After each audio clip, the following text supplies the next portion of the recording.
안녕하세요, 뚜니제니입니다. 이번 영상은 판서에 대한 팁을 드리려고 합니다. 판서 구조화에 앞서 시험장의 물리적 상황에 대해 말씀드리려고 합니다. 1차 합격자 발표와 함께 2차 시험 장소에 대한 공고가 함께 이루어지죠. 이때 2차 실현을 위해 시험장이 어떤 칠판을 쓰고 있는지 정보를 빠르게 얻는 것이 2차 대비에 도움이 됩니다. 그렇다면 본격적으로 판서에 대해서 말씀드리겠습니다. 칠판의 재질은 크게 세 가지로 분류됩니다. 첫 번째 보이는 일반적인 흑판은 분필이 날리고 손바닥으로도 글을 지울 수 있습니다. 두 번째, 최근에 많이 사용되고 있는 칠판은 화이트보드 칠판입니다.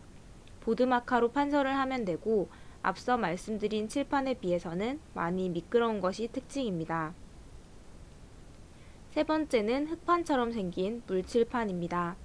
물칠판은 워터초크를 사용하고 물을 사용해서 지우기 때문에 손바닥으로 잘 지워지지 않습니다.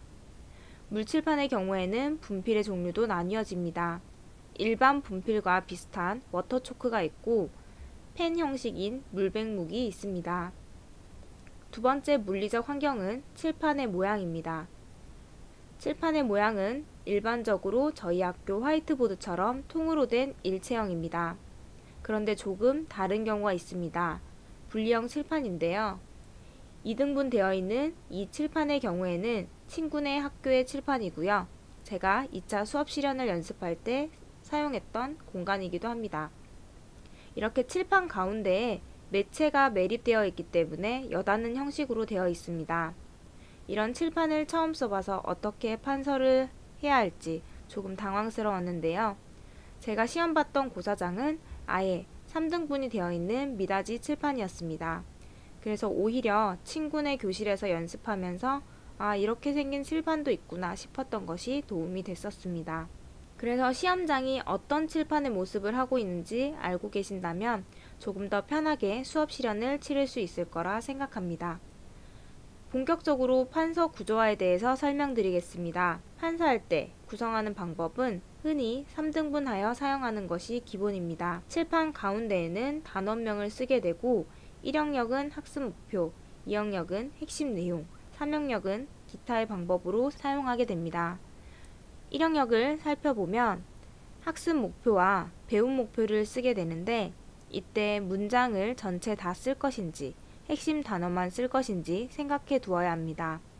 저는 판서 속도가 빠른 편이 아니었기 때문에 핵심 단어만 썼습니다. 팁을 하나 더 드리자면 이렇게 학습 목표를 2가지 정도 쓸 수 있는데 핵심 단어가 되는 사회화라든지 역할 갈등과 같은 단어를 색분필을 사용하여 판사할 수 있습니다. 제2 영역의 경우에는 수업의 핵심 내용을 쓰게 됩니다. 이때 내용을 어디까지 어떻게 정리해 줄 것인지 생각해 두어야 합니다. 문장형으로 기록할 것인지, 단어로 작성할 것인지, 혹은 마인드맵으로 정리해 줄 것인지 등 자신이 주로 쓰는 방법을 판서 방법으로 쓰시면 되겠습니다. 세 번째 영역의 경우에는 시간이 부족할 때는 비워두게 되는 경우도 있습니다. 그렇지 않은 경우 일반적으로는 무엇을 쓸지 생각해 보셔야 되는데 저는 학생들이 어려워하는 단어라든지 혹은 수업 중 단계별 유의점을 적어두었습니다.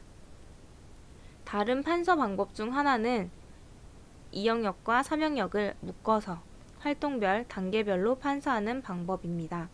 그래서 학습 내용과 발표 내용을 적어가면서 정리하면 되겠습니다. 수업 실현 시 가장 많은 고민 중 하나는 단원과 목표를 언제 쓸 것인가 하는 것인데요. 도입부터 시작하는 실현이라면 시작과 함께 수업을 진행하면서 판서하면 되지만 그렇지 않은 경우에는 미리 써놓고 싶으실 거예요.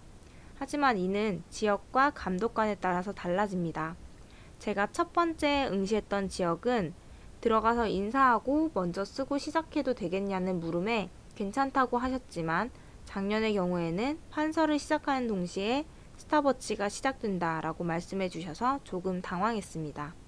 그러므로 수업 실현을 하는 이 2가지 형태의 방법을 모두 익혀두시는 게 좋을 듯 합니다. 또 다른 돌발 상황은 색분필이 없을 수도 있다는 것입니다. 일반적으로 빨간색, 파란색, 흰색의 분필이나 빨간색, 파란색, 검은색의 보드마카를 제공해 주는데 작년의 경우에는 분필이 흰색밖에 없어서 조금 당황했어요. 이때 어떻게 수업에서 핵심 내용을 체크해 줄지 생각해 두시면 좋겠습니다. 저는 밑줄 중에서 이제 물결무늬 밑줄과 별표로 핵심 내용을 체크해 주었습니다. 다음에는 순회 지도에 대한 내용으로 영상을 구성하도록 하겠습니다. 감사합니다.